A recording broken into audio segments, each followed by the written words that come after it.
Hey there, welcome back to 16 Stops a Podcast. My name is Josh and I'm here with Brandon. What's up?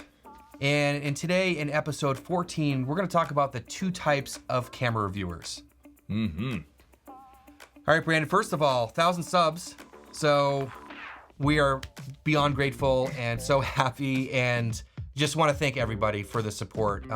Not just for the people that click the subscribe button, but all of our friends and colleagues and everyone in the comments and everyone kind of cheering us on, because taking on, something new like this is hard to do, especially finding time to do it. So yeah, it's been complicated, I think is a good word. We love doing this and it's definitely a passion project. And so it's a lot of fun to do it, but man, between families and school schedules and two different channels, like Josh has two channels, I have two channels, like it's kind of complicated. So thank you everybody for your support. We are already flush with cash. How much have we made, Josh? I looked this morning, $1.08. So if we got an editor out there that wants to work for $1.08, you're in. Okay. Well, with that in mind, I think Brandon and I have landed on a schedule that I think, Here's the thing, right? You see people start podcasts, they're like, yeah, we're going to get back on track and blah, blah, blah. But we've really talked it out and tried to figure this out. And I think what we've landed on is every other week. It kind of works for our schedules and the amount of time that we can put into this. So that's what we're going to go for. I mean, two episodes a month ain't bad, especially when they're gonna just kick ass. So yeah, well, people have been enjoying them, man. The feedback's been great. So thanks again to everybody. All right, so now on to, I think, everyone's favorite segment. Well, I don't know, I guess depending on the person, but what did we buy? Yeah, this might be the place where they actually just these guys are dorks. Just exit. All right, well, so Brandon, what did you buy? Come on, man. I didn't really want to talk about it already, but ever since I bought the Q2, I knew that I wanted something else that I could change lenses on that was also Leica, just for my personal work. So I bought this. This is the SL2S Reporter Edition. I think this is the most beautiful camera ever made. And right now I'm just kind of testing it out. I've just had it for a few weeks. I've been playing around with it. So far it's pretty awesome. There are some wonky things about it, but yeah. First of all, congratulations. And the Reporter Edition, they only made so many of them, right? Because it's the color or the paint job or whatever. Yeah, there's not too many of them out there. I don't know the exact number, but it's got this really slick, very durable powder-coated army green, and then it's wrapped in Kevlar. So it's just, the Q2 is such a gnarly camera when you pick it up. It's so heavy, and it feels like every other camera just feels like an absolute toy. This almost makes that feel like a toy. This camera is definitely a weapon. If you whacked somebody in the head with this thing, they're definitely dying. All right, so you are full-on fringe cameras at this point between shooting in Red and Leica. We've talked about this so many times. I have my Canon R5C, and it's such a powerful I don't want to say middle of the road, but it does everything so well, but it's also just kind of boring. And so for me, I'm way more interested in maybe the specialty cameras that have way more limitations, but there are a few things about them that make them really cool, and this is probably one of those cameras. That's awesome. So this is L mount, so you're trying to figure out lenses and stuff now, because you're mainly RF EF, right? Yeah, so I really just want one lens for this thing. One lens, one photo length, like a bigger version of the Q2. So right now I have the Sigma, I think you called it the Contemporary. Is that what it is, Josh, the F2? Yeah. So it's just this little guy, very sharp, very small, but I think I'm going to pursue something else in the M mount and convert it. And the reason I'm thinking that way is because then I can also put them on the Komodo, and that would be pretty sick. Okay, cool. So I'm in the process of now consolidating cameras, like I was talking about, I think, in the last episode, where I'm really selling stuff and I'm paring down to less cameras. And I do want to... I think I struggle personally, Brandon, I don't know if you do too, with when you have too much stuff, you can't really decide what to use. And then it kind of almost keeps me from creating in some ways. The less gear I have, the more creative I'm going to be. For sure. That's why I love that Q2 so much. This is what you have. And I feel like when you have options, you're less creative. And when you're stymied with like boundaries, then you're like, how am I going to do as well as I can within this weird set of boundaries? And that's what I feel about the Q2. And I sold like 2 monitors, a whole set of cinema glass, a whole bunch of cinema lenses, my anamorphics, like 2 other regular lenses, so I could get that. So, and that's why I'm only putting like 1 lens on it, because I don't want to walk out with like 3 lenses plus a Q2. I just want like 1 camera, 1 lens. Yeah.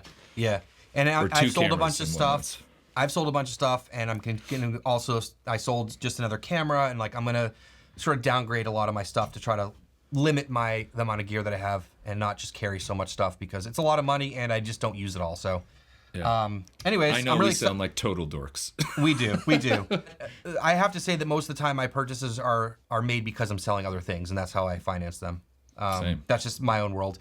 So I also got a new teleprompter setup, which a company did send me to test and stuff, and I'm really excited about it. I just absolutely love this. But are they sponsoring this podcast? No, they're not sponsoring the podcast. Good luck with us finding a sponsor for the podcast. But anyways, I'll talk more about this probably on my channel down the road, but I'm really excited about it. So let's talk about news and rumors. First of all, I know we've been talking a lot about the new Sony cameras, but now they're officially out. So A7CR, A7C2, 16 to 35 GM Mark II. Any surprises with any of this release? It seemed like it was pretty straightforward. Yeah, it was. I mean, Sony specs were leaked months ago, and so here we are. Good times. Yeah. How many cameras have they made this year? Didn't I already cover that in that episode? Well, I remember you giving us a total. Was that how many they made this year? Was it 13? No, that was like back a few years. I don't know, man. Okay. I can't There's count that many. high. There's many cameras. Sony basically is like, we don't care what camera you pick. You're just going to pick one of ours. Like you could throw a rock and hit a Sony camera. I feel like I'm hearing more creators talking about this situation now too. I know we put that episode out a couple weeks ago, but I've seen a few people sort of discussing it. I don't know. It is what it is. Again, no surprises, lots of content. And I think that's kind of what motivates us to talk about the main theme later on in the video. Can I ask you real quick? Is there one of those cameras that you're like, ooh, I really like that? No. because okay. Let me explain. I've owned the A7 IV. I owned it a lot. I've had it for a long time. I made a lot of videos about it. I love the camera, but eventually I was holding on to it because I loved it and wasn't using it, and eventually I got rid of it, and I haven't missed it since I've sold it. Okay. I really do love that camera though, but I don't need a smaller version of it because I don't need the camera itself. Yeah. And then the A7CR was intriguing to me, but I don't do much photography, and if I were to buy one, I'd probably buy the A7R5. So how big of a price difference is it between the R5 and the CR? $3,000 and $3,900. That's a pretty big difference. It is a big difference. But to me, the big things would be like the nice EVF, the better stabilization, and that crazy tilty flippy screen. So tilty flippy screen. Yeah, and supposedly the IBIS is incredible on the A7R5. So okay. I would, as we talked about last time, the 16 to 35 GM might be tempting down the road, but for right now, no. You don't need it. Gotcha. Yeah, I'm still just like the FX3 is my camera from Sony. Until someone comes up with something better than the FX3, I'm kind of like, you know. That thing really is just kind of like it's the litmus test for so many other cameras. Yeah, every time I look at a camera that comes out, I'm like, FX3 is still better for me, you know? Yeah, I get it. All right, so GoPro Hero 12 rumors, or 13, what's going on? I don't even know. So the GoPro Hero 12 comes out tomorrow. Apparently there was a company, like a business, that actually sold the 12. Wait a minute. Isn't it 13 coming out?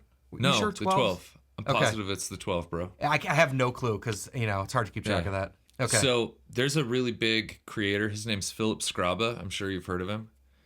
He somehow was able to buy one.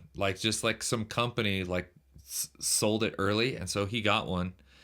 And he's got a bunch of videos on it already of him going down it, but he can't use it because it requires an update. And since the camera isn't officially released, he can't update it yet. I gotta be honest though, it's like the exact same thing as the GoPro Hero 11. It doesn't have the 1-inch sensor, which everybody was like stoked for. It has all of the exact same specs other than it has longer runtime. I don't know how.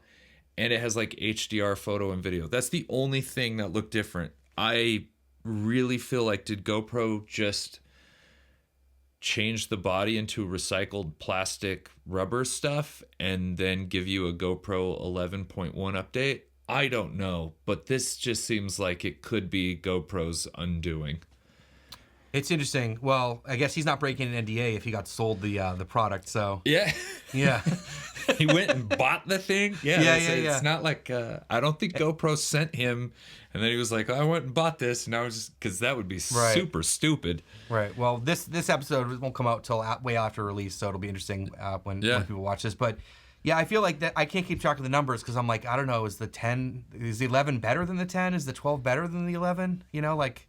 We'll just say that their last 2 or 3 haven't been like incredibly well received. I had the 9, the 10, and I got the 11, and the 11 was the biggest jump for sure. And I really like the 11, but I know a lot of people have had so many issues with it. So to see a 12, which is actually an 11.1, is what it feels like. Are we like peak action camera? Like, are we also like peak iPhone right now? You know what I mean? Like every year it's like just a little bit better. Like I feel like they just come up with stuff to come up with stuff. I kind of feel like we are, because like really the only time you're going to get like I think a massive jump is either in like depth of field and autofocus or like sensor size. Right. And because of the small compact, form factor, like how much of that can you actually do?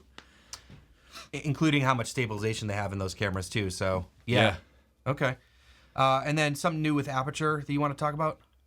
Well, they just acquired a company, and I don't even know how to pronounce it because I want to keep saying Prolylite, but it's like Proclychit. I don't know.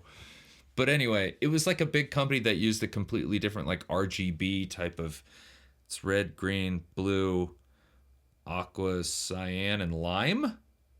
I think those are the RGB ACL is what it stands for. So it just gives you better color control, more accurate color. So Aperture didn't create a new light. They just acquired a company that specializes in that.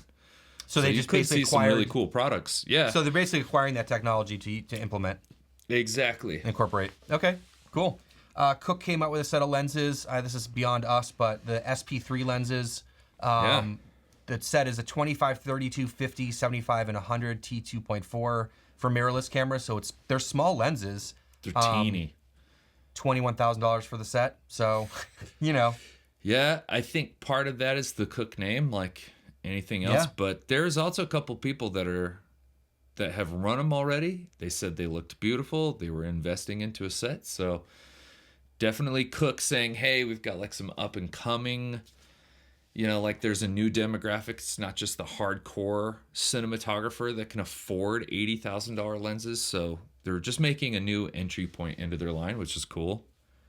Yeah, it's cool to see these companies that are totally unattainable now are like somewhat attainable for more people. Red.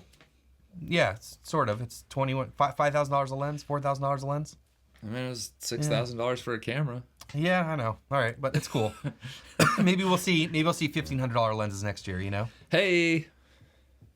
All right, so Viltrox. I saw a bunch of rumors about Viltrox lenses, and there's a rumor that they're having some cine zooms come out, which would be interesting. Also, there's a 20mm f4.5 full frame pancake lens with supposedly really good performance for $150. So, yeah, I don't know. Yeah. I mean, Viltrox pricing is very aggressive. You know what I mean? They're on like the opposite end of the spectrum compared to Cook. They're going the other way. They're like, let's make the cheapest lenses we possibly can, and now they're making like more and more expensive.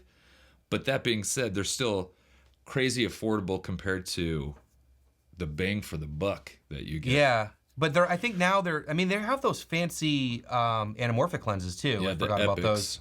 The 1.3 those are like $2,000 a pop or something. Or more. I think they're expensive. $2,500.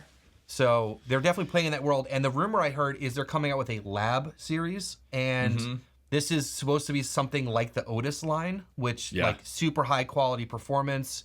And they're going to start with the 135, 1.8, and then they'll bring out like the 24, 35, and 50. So, dude, that'll be really interesting, especially with the pricing. For sure. I'd love to see these companies get into the market with like cheaper products, and then they're just like going hard on all the levels right now. When I shot a lot on Fuji, those were all of my lenses, were just the Viltrox. They were great, and like a third of the cost. Yeah, I tried the Viltrox 13 on Fuji, and that lens was awesome. Mm-hmm. And the Viltrox 16 1.8 that came out for Sony, and maybe some other mounts too, I got great reviews. People really like that lens. It's big too. Yeah, and I think they just came out with like a 27 1.2. It is huge, but I've heard nothing but good things. And then they have that 75 1.2. I think that's their pro line. A lot of people raved about that lens. So they're doing some good things. That's cool, because I've only used, besides that 13, I think I had the 24, which is like one of their first lenses they came out with, and I was like never, full frame autofocus. I was like, eh. Yeah. But yeah, it'd be cool to try out some of their better stuff for sure. Yeah. A couple of Canon rumors. I don't think these are like hard rumors. These are kind of like, might happen, but there's been some rumblings about an RF50 1.4, which I know we'd love to see. Yeah. If that happens, and then of course the price. The EF50 1.4 was a great lens, and sort of bridged the gap between the Nifty 50 and the L lens. Mm-hmm. So again, where's our 24 and 35? It's the year 2096, and we still don't have the basic prime finally lenses. fleshing out their RF lens lineup. Yeah. So then there's another rumor about a new R5 firmware update, but it's going to be minor. I don't know if that's going to happen or not. So we'll keep an eye on all that stuff. Okay. There was an announcement about Panasonic releasing a new S lens roadmap. This came out a couple weeks ago, and I just missed it, but I just want to mention it, that they're going to come out with a bunch of new lenses for their S line. So a macro lens, a standard zoom, a high magnification zoom, and a super telephoto. So a lot of people have been asking me, like, hey, what's going on with Panasonic? Are they actually going to start developing lenses? Because there are only so many out there. Yeah. So good to see that they're working on that, and potentially some new cameras down the road too, is what I read. Yeah. Do we have anything from Nikon? Is Nikon doing anything? I know it exists, but I haven't. No? I don't think so, man. Nothing. I didn't see anything. Yeah. All right, me neither. Okay. They got the Z8, Yeah. Moving on. All right. So moving on past the news and rumors, now let's get on to the main topic. We're going to talk about camera reviews, and this sort of extends out to lenses and technology around cameras, not just actual camera bodies. I just want to make that clear too to start. First of all, this is really coming off the heels of a huge triple release from Sony, which we talked about, coming out with two decent triple release, two big cameras, a big lens, and also the Sony Kando trip just happened, their creator camp. And so I know we talk a lot about influencer marketing and reviews and stuff like that.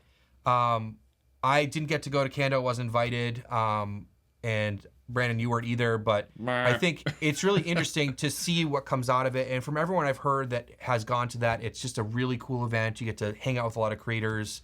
I'm always curious about what goes on behind the scenes with, arm twisting or whatever for making content. Like, how do you think that all goes down, Brandon? God, I don't know. We were talking. Me and Josh always talked before we actually hit the record button. And I think for both of us, for me, I'm not going to get the invite because one, I don't shoot on Sony, and two, I don't have a audience big enough for them to give a damn. You do, and you do shoot on Sony, and you do have an audience big enough. For me, I'll ask you this after I'm done. But for me, I was just bummed that I didn't go because they're in my backyard. They're in Park City. They're 20 minutes away. And so it would have been super cool to see the people I already talked to and enjoy talking to and getting to show them around.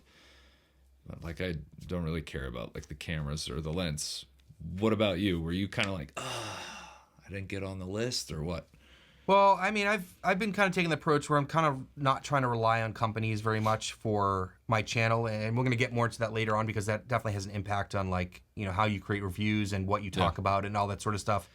I would love to go if I'm ever on Sony's radar and I get invited to something like that, because I just kind of want to go hang out with all the people that I get to watch and talk to, and I remember how powerful it was just to like hang out with some of you and some of the other creators that I know and people I didn't really know very well at NAB. Yeah. Because it's just sparked so much good conversation and creativity and collaborations and friendships and all that kind of stuff. So it seems like a great opportunity for everyone that goes. And it was interesting because there was a lot of non-Sony creators that were invited as well. I was super surprised by how many Sony people went. Like I was telling you, my buddy Gadgen went. He's a big Leica guy.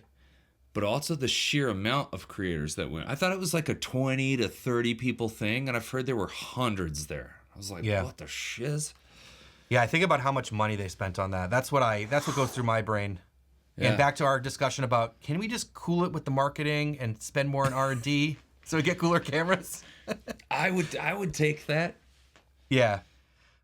So my only thing would be like, I don't want a person to be influenced by a camera company. And also, I don't want the perception that I'm being influenced by a camera company, because I think for some people, they know their intentions. They know what they're trying to get out of it. They know the deal. But like, if I go to Sony Cando, like, do then people think, oh, he's a Sony shill now? Like he went there and drank the Kool-Aid. You know what I mean? I get it. I would think that second part, the first thing that you mentioned, yes, you don't want like a camera company to influence whatever you're doing. But the second part is kind of out of your hands. Because I remember you got a comment after you made your R5C video, like, why did I buy this for the third time? Some total dork was like, basically he said you didn't buy it. Like, he was saying that you were a Canon shill and that there was no way you would buy it 3 times. And it was like, what the hell? Like, are you serious? Have you not seen Josh? Have you not listened to Josh talk about cameras before? Yeah, like I think the whole perception thing, because that's out of your control. So whether you went to Condo or not, somebody's going to think you're a shill for one company or another. So at that point, you might as well just go do the thing that you have fun doing. For sure. And so I do want to say also that when we're all humans, and this sort of, if it's a company taking you out for dinner or buying you something nice or sending you on a trip or sending you free products, as much as we try to be independent about this stuff, we are humans and we are influenced by that. So I think even if I say I'm cool, like I understand what's going on here, I might be subversively, is that the word? I don't know. Like influenced in some way, or just the fact that people will assume that happens. So you just have to keep that in mind. You know what I mean? Yeah. I think the best you can do is just be super honest about the conditions in which a video is made or whatever, right? Yeah. And that's why you hear people say, I was sent this, no one paid me, all the things. Yeah. And I just feel like nowadays, no one even believes what I say. Like I that's the thing, they don't. You're like, here are my receipts. Here's all the receipts. And they're like, the guy said, I don't believe that you bought this. I was like, you think that I'm on Canon's radar? They're sending me free cameras? Yeah. Like, thank you, but no, Yeah.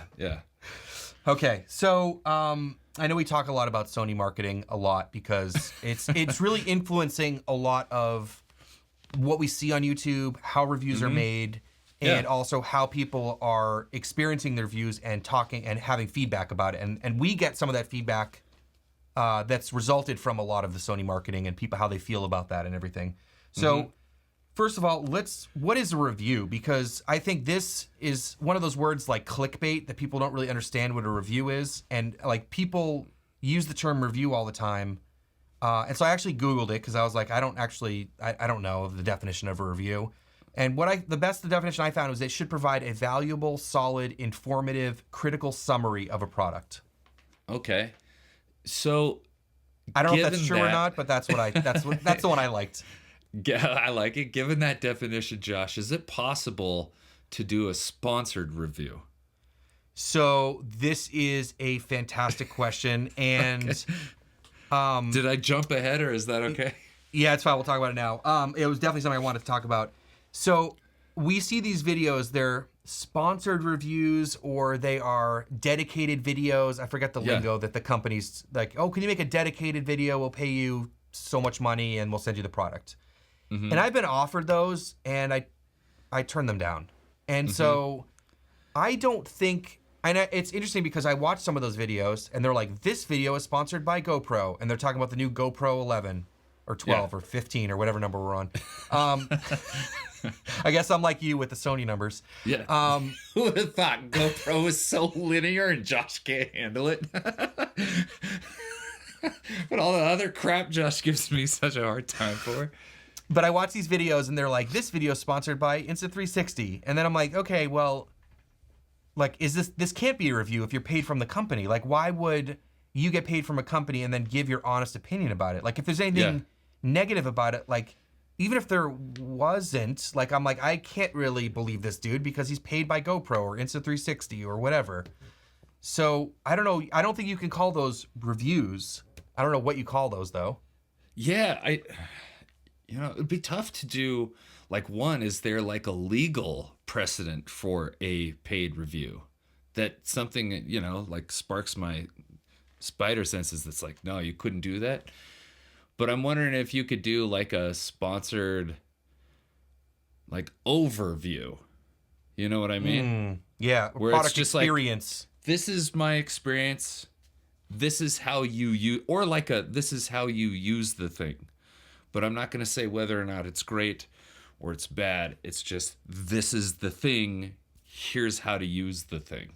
Yeah, I could see it being beneficial in a situation where, let's say, GoPro sent me some money and a new camera and said, go make a video. And that could help pay for the trip somewhere or the production of that video. And then in that video, I could show off all the cool stuff it can do and how I use the camera for that. But I couldn't call that a review. Yeah, I think you're right, because a review would have to be fairly positive and negative, right? I think so. I think you have to like lay out everything that's going on with it, pros and cons, that you can figure out or you want to talk about. And I think the real dilemma is, no matter how honest you were being, like, nobody's going to perceive that as being honest if you got paid to do that. Yeah. And you do have to disclose it in YouTube. Like, you have to click the paid promotion thing, and that's where it says, what does it say? There's like a box that pops up at the beginning. Yeah. And it's just like in the top left-hand corner. It's like, this is a paid video or something like that. So you do have to put that in there. But yeah, I think no matter what, though, like, people are just going to believe what they want to believe. And so you have to figure that out. And we're going to talk about that more later on. Yep. So I guess what really we're talking about is, what makes a good review, Brandon? Well, obviously, honesty. That's really important. If it's a review, it's got to be like, I don't know if anybody's created such a product that's so overwhelmingly positive that you can't, like, that there's nothing bad to say about anything. So I would just like to see reviewers that talk about the great points. Like, if they're excited about a product, be excited about it. And then when they come to the thing that's not great, be very honest about the not great thing. Don't just like gloss over it. If it's like, this camera can do everything, every once in a while it overheats, whatever. And you're like, no, like, if it's been on for 15 minutes and you haven't like recorded anything and it overheats, that's a big deal and you should tell us about it. Okay, so honesty, that's the main thing. Do you think you have to point out negative things for it to be a valid review? That's a tough question, I know. That's a tough question. Can I give you kind of like where I'm coming from? Absolutely. I know we're going to talk about this, and again, if I'm jumping ahead, I'm sorry, but me and you we're two very different types of reviewers, right? Like, you're super analytical and I'm not. That's just not how my brain works. I think there is a world in which I wouldn't see something that you would see, and therefore I would never tell you about it. Not because I'm trying to hide anything from you, but simply because it's not on my radar. Whereas if somebody that followed you and loved your type of review, and then they watched one of mine, and then they got that thing and it did something that I didn't talk about, they might be like, dude, that guy's a freaking shill. He lied to me. You can't trust that guy. And I'd be like, I don't know what you're talking about. Yeah, we've talked about this a lot, Brandon. And I know when we talk, because on your camera channel, first of all, I've told you so many times, both in person and on this podcast, that I love your we'll put them in quotes, reviews, whatever you want to call them. Because I don't even know what a review is anymore. It's like, I think it's what we're sort of talking about here. But we approach things very differently, and you look at my videos and you go, I could never make that video. Like, I can't sit there and test these things. Like, I can't do that. I'm not doing that. Yeah. And then I also really value someone like yourself, Brandon, because you talk about the things that either I talk about very quickly or don't even talk about. You're talking about user experience. You're talking about how it makes you feel, how it looks, ergonomics, workflow. And that stuff is just as valid as showing how much dynamic range some camera has or whatever. And one thing I've been trying to do since I started my channel was to try to use the camera as much as possible too. And so when I first get a camera, I always go out and shoot with it. That's the first thing I always do, because I usually do a first impressions video, because I see some technical reviews where it's like everything's done in the confines of your like 12 foot by 12 foot bedroom. And I want to see what the camera looks like. And if I'm testing a lens, like I put as much sample footage as possible. And I don't want to gloss over the technical parts, because to me, I'm trying to create a review that covers as much as possible, both pros and cons. So I think everyone is sort of looking for everyone's producing a different style of video. But what you said was really interesting in that, like, maybe someone like yourself who's going to take a different approach to reviews than I am, you may not go and test overheating numbers or dynamic range, or, you know, if it did overheat on you, I'm sure you'd say like, hey, I was out shooting, it overheated on me, but you may not get all that information because that's not part of how you review a camera. I can tell you right now that there is no world in which I've shot more than like a minute and a half of video on that Leica. Like, I just bought it, right? And I shot it and I was like, oh, okay. I have no idea if it overheats, nor is it ever going to be something I test. I have no desire, no intention to set it up on a tripod and turn it on and just let it record and see what happens. I would never do that with the camera in real life. So like, nah. It just doesn't interest me. Like, go watch somebody else's review for that. You know what I mean? Absolutely. And I think that's why people need to watch a lot of videos and pull in a lot of information to make their decisions. So for me, I get a lot of people asking me for purchasing recommendations. And so that's tough. My moral obligation is to try to give them as much information as possible. And so I don't want to say buy this camera or use this camera for this or for that, because if I tell someone that, I got to be damn sure that it does the thing that I say it's going to do, because I don't want people spending their money on a camera and then realizing later that it has an issue that wasn't disclosed to them by a reviewer. Do you know what I mean? Yeah, and it's a tough position for you, because it, in some ways, whether the person, the audience member thinks they're doing it or not, they're kind of like putting the onus of responsibility on you rather than them, in a way. You know what I mean? Because it's like, if something were to happen and then they get it and they don't like it, they're going to associate you with that bad experience, which really sucks for you. It does. And that's why I'm super careful, and I don't post results unless I'm sure of them. And if something comes up that's weird, I'll double or triple check it. I'll reach out to other creators and see what's going on with their cameras. You know, I want to make sure that what I'm posting is accurate. I don't want to put out any false information or bad testing results or something like that. Now, I want to ask you, Brandon, like, when you're researching gear for your own curiosity or purchasing decisions, what kind of reviews do you like to watch? Do you like to watch the technical reviews, or do you like to watch a mix of them? Like, what are you looking for? It's definitely a mix. It's definitely a mix. You want to hear how screwed up I am? Always, dude. That's why we're doing this. I'm not like the person you want to watch for, like, should I buy this camera or not? Because I will tell you how the camera makes me feel, which might put some of you in a jam. Like, the first time I picked up that camera and shot a couple of things with it, it was just like, oh my gosh. Like, I don't know how to I'm going to see if you can even hear this. Let's see. Can you hear that click? No? No. Well, I'm listening to a different microphone than you're recording into, so. The shutter sound on this camera is unbelievable. I can't tell you how much joy I get just from taking a photo with this camera. How many people give a shit about that? You know what I'm saying? Like, very, very few. So when I picked up this camera, I took a couple shots. I looked through the viewfinder. It's absolutely amazing. This is made out of a solid block of aluminum. I went, yeah, I want it. There are 3,000 other things that are probably more important to that for the people watching. So I buy stuff on a whim because it looks good and how it makes me feel almost instantly. And I deal with that later. So I typically watch reviews after I bought the thing to teach me how to use the thing. Okay. Well, I think that's important. And I want to give a shout out to Brandon Washington because I remember watching his R3 review. And he did spend a segment of that talking about how the camera makes him feel and how he likes holding it and using it.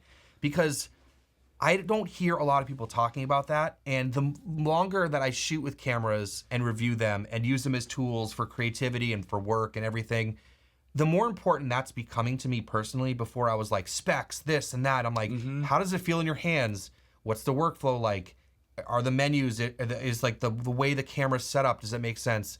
It's one of the reasons I like shooting on red. Like there's something intangible or tangible, I don't know, but about using a camera like that you're like, yeah, I want to grab that camera. And so that can't be overlooked. I think that is important. And that's why I think that's one of your strengths as a reviewer, because you can explain that and articulate that so well with the way that you make videos as well. I'm serious. I appreciate it. I try. Like it's definitely like I kind of have like a weird backwards approach to how I do things.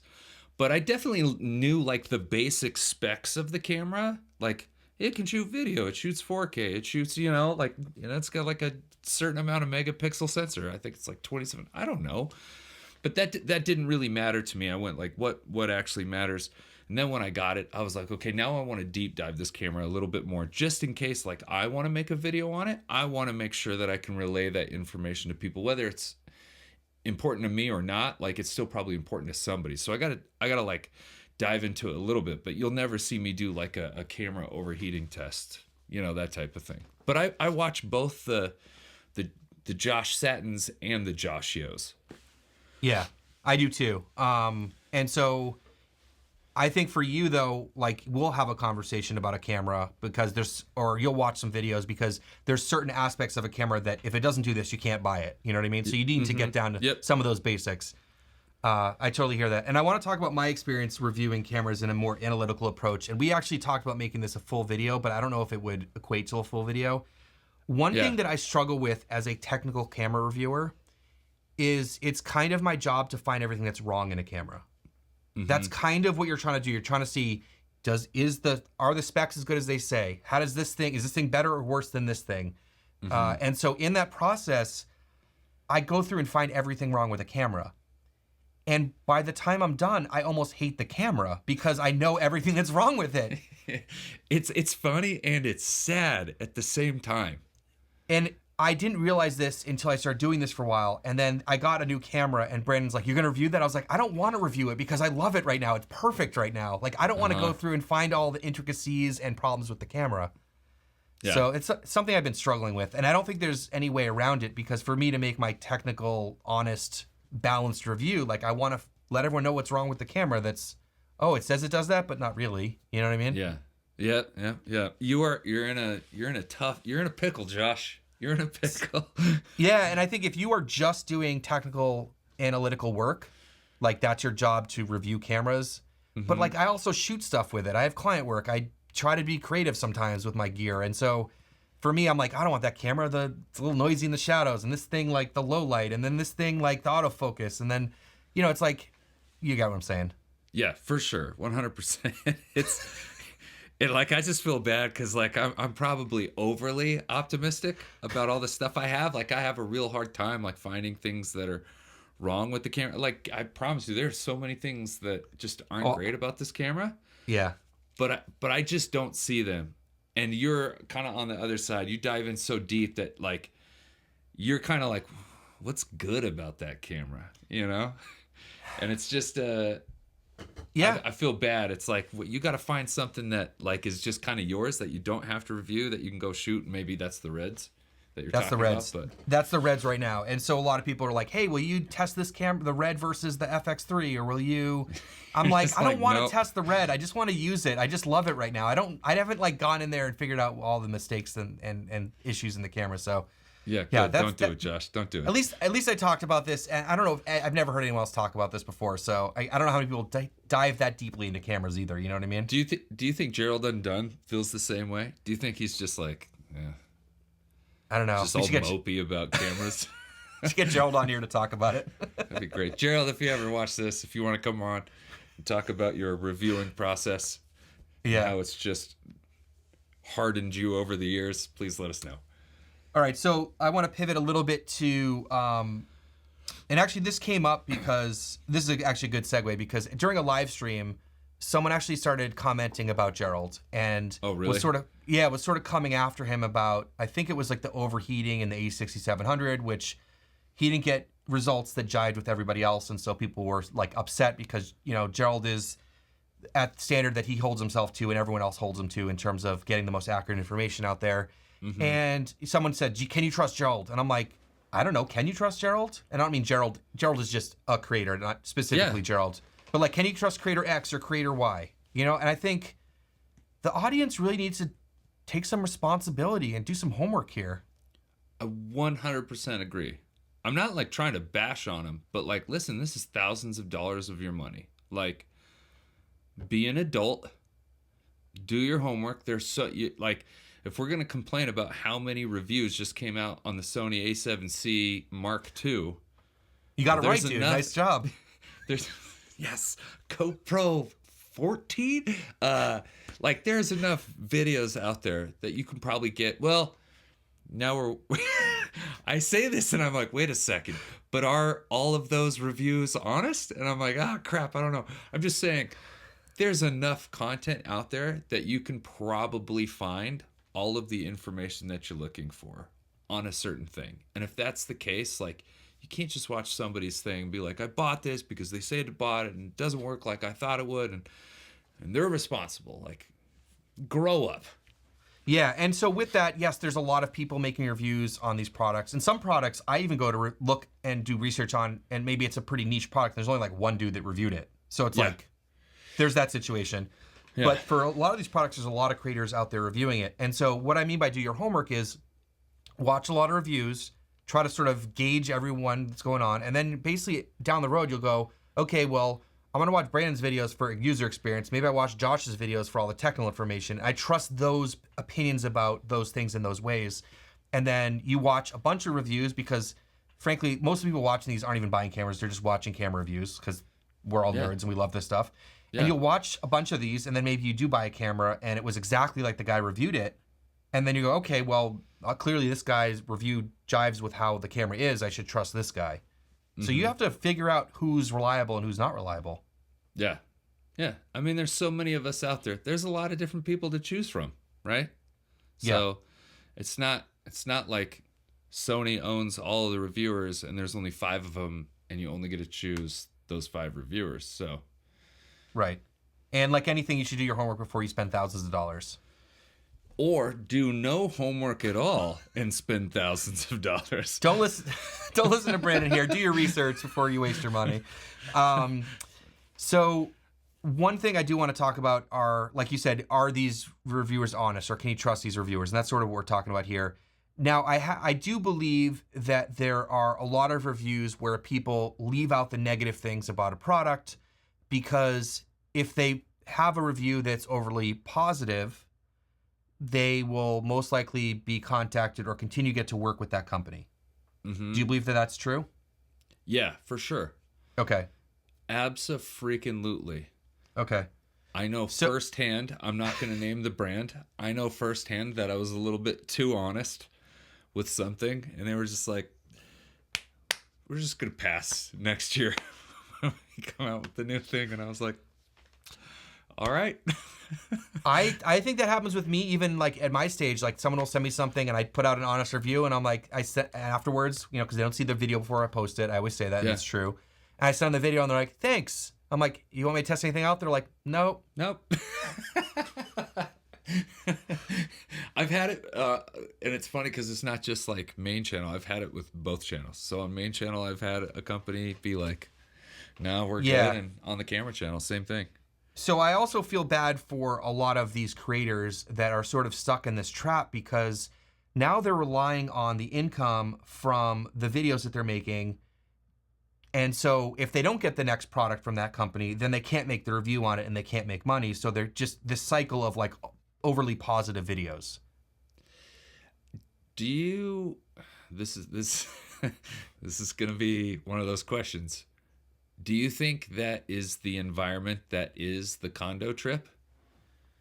I think it's part of the influencer marketing sphere that's going on. I don't think I think condo is bigger than that. I think there's a lot of people that were invited to condo that are outside of that bubble. Okay. Like there, like you said, like, you know, you have, you know, there's people that are Leica shooters or red shooters or whatever. Like there's people there that just got invited to get invited because they want to bring them into their community. I don't know if it's to like have them drink the Kool-Aid. I'm not really sure. Like they're going to force some sort of like, hey, buy our cameras, use our cameras. They're awesome. Play with all of them. You know what I mean? Yeah, yeah. So, but yeah, I think that that's just part of their influencer marketing program for sure. Because I mean, we've talked about this in another episode where some of these big creators will have situations where they'll rip a product and then they'll get put in timeout. I remember hearing Chelsea and Tony Northrup talk about this. I know that's probably like the most famous one. Yeah, they were open about that for sure. Yeah, I think it's interesting because like I'll watch like Peter McKinnon, and everybody calls him a sellout, and sometimes he's like the most honest guy when it comes to like Canon stuff. You know, like every one of these companies has influencer marketing. Like Sony does it a different way, Panasonic does it a different way, Canon does it a different way. You know, and he's one of their influencers. He's an ambassador for crying out loud. And I remember watching him. I can't remember. Was it the R8 video? Yeah, the R8. But yeah. he was like the most like honest. Like, yeah, it overheats. It overheats. You know, he was just like very blunt about it. So I wonder if he's just gotten to a point where he's so big that they can't put him in timeout. I think so. I think that happened with the R5 because he was like the first guy to have the R5 and make a video about it, and everyone watched that video when it dropped. Yeah. And then he was like, "Yeah, it overheats," and that was the first like YouTube video about the R5. So, yeah, I don't know. Maybe he's just like, "What, are you not going to give Peter McKinnon the next camera?" You know what I mean? Yeah, because he's been so critical of GoPro. We keep talking about GoPro, but he's been so critical of GoPro, but they keep sending him GoPros, hoping he's gonna change his mind. I don't know. It's an action cam, you know. So, Brand, I got to ask you this question next, and can we actually be unbiased reviewers if we're either loaned or given a product from a company? Man, I I would love to say yes. Being a reviewer, I would love to say I could be. But I think the science points to no. I think the science says that it is not possible.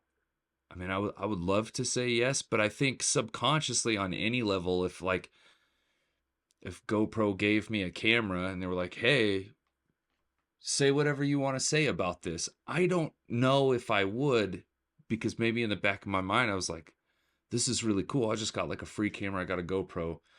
I would love to get the GoPro 13 when it comes out. So maybe I'll just be a little bit more honest than I normally would." I don't know. I don't think it is, Josh. So it was really interesting. And for me personally, I tried to take a very journalistic approach to my channel and be as honest and open and like the full thing every time I make a video and not hold back. And I know we've talked about this a lot offline because I struggle with this often because that's my goal. But I got a comment, and I'm going to paraphrase it, and it was said really eloquently, whatever the commenter said. And I think I did share this with you. Yeah, I remember this comment. If it's the one, and it was basically like, yeah, I think so. And it was like basically like, if you take a product from a company, even if it's on loan and they didn't pay you, you are relying on that product from the company. So you are by definition biased at that point because there's vested interest in there, right? You can't be a journalist anymore if you have a relationship with that company. Yeah. And I definitely think there's some truth to that. So in my brain, I'm now starting to go through scenarios and like, okay, so in which situation can I get something and still make an honest review? Is there a situation? Is that like, because you have a deal with B&H, because it's not coming from the company, it's coming from B&H. I think that's a little different. But I know there are plenty of times I look to Gerald. I think Gerald is like, I consider him one of the more honest types of reviewers. That's just how I feel. the way he kind of like says these are the scenarios in which things happen, he's very upfront about that. So if like Panasonic sent him like the S5 Mark II, but they don't give him money and they're like, you have to return this, I think Panasonic is really just looking for views, right? Like that's the whole point. And so if Gerald just says, hey, this is everything I found, and he fulfills those obligations, do you think that's dishonest? Well, I don't think Gerald's being dishonest. I just think that in the nature of, I see what you're saying. in the back of someone's, yeah, like just the fact that you have a relationship with them and you're relying on them, then there is a bias going on there. It's impossibly completely unbiased. It's not necessarily the reviewer. It's the environment in which the review is happening. Yeah, and the relationship there. So I think back to like Consumer Reports, which I'm sure you're old enough to remember Consumer Reports. I think so. Or if it's still a thing. I think so. Yeah. They actually bought everything that they reviewed. And so to me, that was like, okay, that's like the way to be completely unbiased. It's like if you don't have any relationship with the company, then you can literally say whatever you want and you bought the product. So for me, that was my approach for a long time. So they're buying stuff and then trying to return it or trying to resell it if I held onto it long enough or whatever. Mm-hmm. And now I have a relationship with B&H Photo, who's I'm very grateful for, who's lending me stuff. And that way, it's not coming from the company, it's coming from B&H. So to me, I'm still kind of neutral because I'm not relying on Canon or Sony or Fuji or whatever. Yeah. The tricky part is I can't get early products that way. Yeah, it definitely puts you behind the 8 ball. You're not like one of the persons that gets to come out. But we've talked about this before. I think at this point, when there's so many NDA videos that come out, so many embargo videos, you're almost better off being the guy that's not on the same day, right? Like you're not getting lost. But maybe the next day or later that day, but like when I put out a video. That's true. Like, it's a couple weeks. I was working on the A6700 and that's already an old camera. Yeah. Like since the A6700 shipped, there's been multiple releases with reviews. So like I'm posting about A6700, everyone's like, I don't care.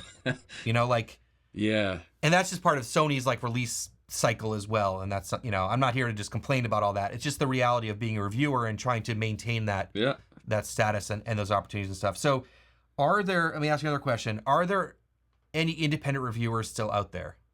Or is everyone just somewhat compromised at this point? Well, I'm not trying to make me like the beacon here, but I think I'm, just hear me out.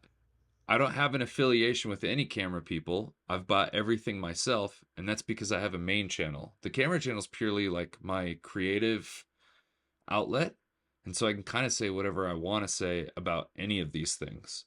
However, people would be like, you're biased. It's like, well, I'm biased about Red. That's my favorite company. Like, I like that camera more than any other camera. Like, what do you want me to do? But I think in that situation, I'm totally independent. Red's never hit me up. Leica's never going to hit me up. Canon certainly doesn't give a shit. Like, none of these people are going to be like, hey, do you want a camera to try? I'm like, no.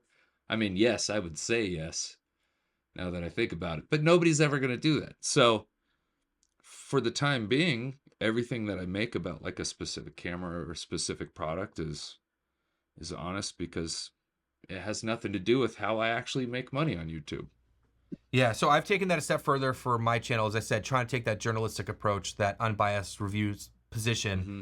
And that's one of the reasons, not the reason, but one of the reasons why I own and use multiple camera systems. Yep. Because if you are fully invested in Red or Sony or Canon or Fuji or whatever, like you are going to have a bias there too. Mm-hmm. And so for me, like I try to use all these cameras on a regular basis so that I'm living in all of these systems, because you can't be like, oh, but you're a Canon guy, of course you're ripping Sony. It's like, well, I own both. Yeah. Like I use both. You know what I mean? So I've been trying to do that as well. So I know that's one thing. So as we try to wrap this up, one other thing I want to talk about is, some of the stuff that we struggle as reviewers. And maybe you can talk a little bit about your main channel too, because you've reviewed a bunch of products on there too. Yeah. What are the things that I struggle with? Yeah, for sure. More and more. Well, the big one is like sponsored videos don't ever do as well as another type of video. So there's more incentive for me to get away from even doing sponsored videos. if I do a sponsored video, it's not a review. It's either like this is how to use the product. Like I have one coming up with an app that I think is freaking rad, but it's so thorough and so complicated. I'm essentially making a how-to video for them, like an instructional. But when you say like, what do you struggle with? I already know in the back of my mind, like the videos, any video that I make about the app prior to, somebody's going to be like, this is a sponsored video. It's like, this one isn't, but there's another one that's going to be sponsored. And so that kind of seems a little shady, even though it's not. But I think the biggest thing for me is just like, one, I don't want to do sponsored videos because they don't perform well, and I want my channel to grow, and they don't grow with sponsored videos, but I need that money to continue to do what I'm doing. So it's just like it's a weird spot. It's like, well, how do I make this all work? You know, and that's one of the cool things about the camera channels, because I can make stuff and not be tethered to any sort of company, but it certainly would help the channel grow, and it would be easier to make stuff if somebody was giving me money. That's probably the biggest thing I struggle with, Josh. Okay. So I had that on my list here too. And well, then I'm sorry I took your thing. No. I think it's cool is that we have different approaches to being reviewers and reviewing different kinds of products, but yet still struggle as a reviewer, if that makes sense. Yeah. And so I think partly it's like you spend a lot of time on a review that may be an independent review, not a paid video, and it doesn't perform very well. So, you know, I could do a lens review and I could put in 30 hours to making that video, and then it gets 500 views or 1,000 views, and then maybe there's some affiliate sales from it, maybe not. And then like, but if you got a paid video, that would have paid me, you know, a whole bunch of money to make that video. Yeah. So I think that's definitely a struggle that you just talked about. And then the sting of it not doing so well isn't so stingy. Yeah, absolutely. I think for me also, I just lately been struggling with trying to be competitive in the space with having timely access to gear has been a challenge for me. Yeah. And I'm trying to figure out how to navigate that and figure out my angle and not get upset about that world and just try to like do what I do and create a lot of tutorials and things that are helpful for people. And that's really what it comes down to for me in the end is I just try to create videos that have value. And I think that is helpful in reviews, especially if someone can leave and they learn something about cameras in general, if they learn something about that camera that maybe they didn't know, or can help them make a decision, pro or con, you know, like yes or no for that product, I think that provides a lot of value for people. I would agree. And I think it's kind of like a thing that I think the audience doesn't get, and if they do get it, they probably are like, guys, would you just shut up? You're YouTubers. Like, this is what you do for a living. Like, stop being so like blah, blah, blah. But it really is like, hey, I'm taking a pay cut so that I can make videos that have more value. Hopefully it pays off in the long run because the channel grows and I have like a more solid community where people are signing on to watch me and get that cool information rather than a couple of specs off of like a product. But we're saying like no to a bunch of like paid opportunities, to that way we can kind of keep the handcuffs off, and then we can make the videos that really excites us and the videos that we think are going to be as valuable as possible to you. So maybe just keep that in your back of your mind. Yeah. There's also the struggle with working with certain companies and their expectations. Oh, I'm glad you brought this up. Yeah. Go ahead, Brandon. It's, I don't see it so much on my main channel, but I have seen it a little bit on the camera channel where somebody will want to send me something and then they basically say, hey, we want you to spend 30 hours of your life making this thing. We'll give you $50 and then you also send us 4 videos. And they make all these unreasonable requests. You're just like, geez, no. Is that what you're talking about? Because that's what I feel like you're talking about. Yeah. Or they'll say, yeah, we're going to send you this this lens that you can keep and you have to make sure you give us a video. And I'm like, that lens costs $179 and I'm going to spend 30 hours of work. And I didn't even want that product.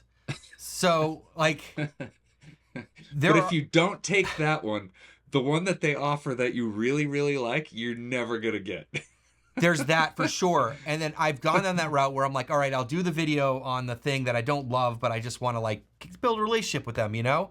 And then I'm like, hey, how about this? And they're like, no. Either that it's not in their what they want to market right now, or they already saw my honest review and they're like, well, now that we see that you're honest about this, we're not sending you any of their stuff. Yeah. If a person is watching that works for one of these companies, don't be dumb. Just send the content creator the thing that makes them stoked, and you're going to have a much better result. Yeah, we've had this conversation too, Brandon, where people are like, they're like, hey, you want to see this thing? I'm like, I don't even have a Fuji camera. And they're like, okay, well, what do you want? And I tell them, they're like, we can't send you that. I'm like, dude, send me something I'm pumped about. I'm going to make a better video about it, you know? Yep. Yeah. Okay. So, and then there's the other issue, like we were saying before, where the more honest I am, then the least likely I'm going to get a product from that company in the future. And I kind of only know how to be honest. Like, that's just how I roll. Yeah. It's like, this is as optimistic as I am. When I find something that I don't like, I'm like overly harsh on that thing. And that's why I'm not getting next year's like thing. You know, I'm just like, God, this was so dumb. And I articulate it that way. Like, that's just the only way I know how.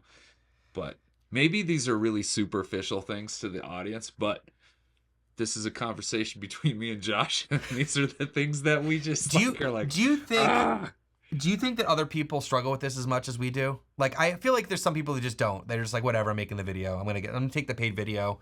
That's money in my pocket, you know? I'm sure, you know, we didn't really talk about this aspect, but one thing that me and Josh differ so much on is Josh is really analytical, but he's also really like business savvy. And I'm not saying you're the guy that just like turns your brain off and just acquires the money and gets it going. And I'm almost no business savvy. Like Josh, like wait a minute, no, let's back this up. You're the one trying to convince me to sell digital products and sell swag and stuff like that. So to hear me out, the reason, Josh, explain why I've said that. It's so you don't have to have any sponsors at all, because that's the thing you don't want on your channel, a sponsor. This is, God, I know. Josh, you try to paint me into like as a bad guy. I'm just saying, like, I'm more of like a creative. I'm very creatively driven. Like the things like the business, you know, back end type of things, like don't drive me so much.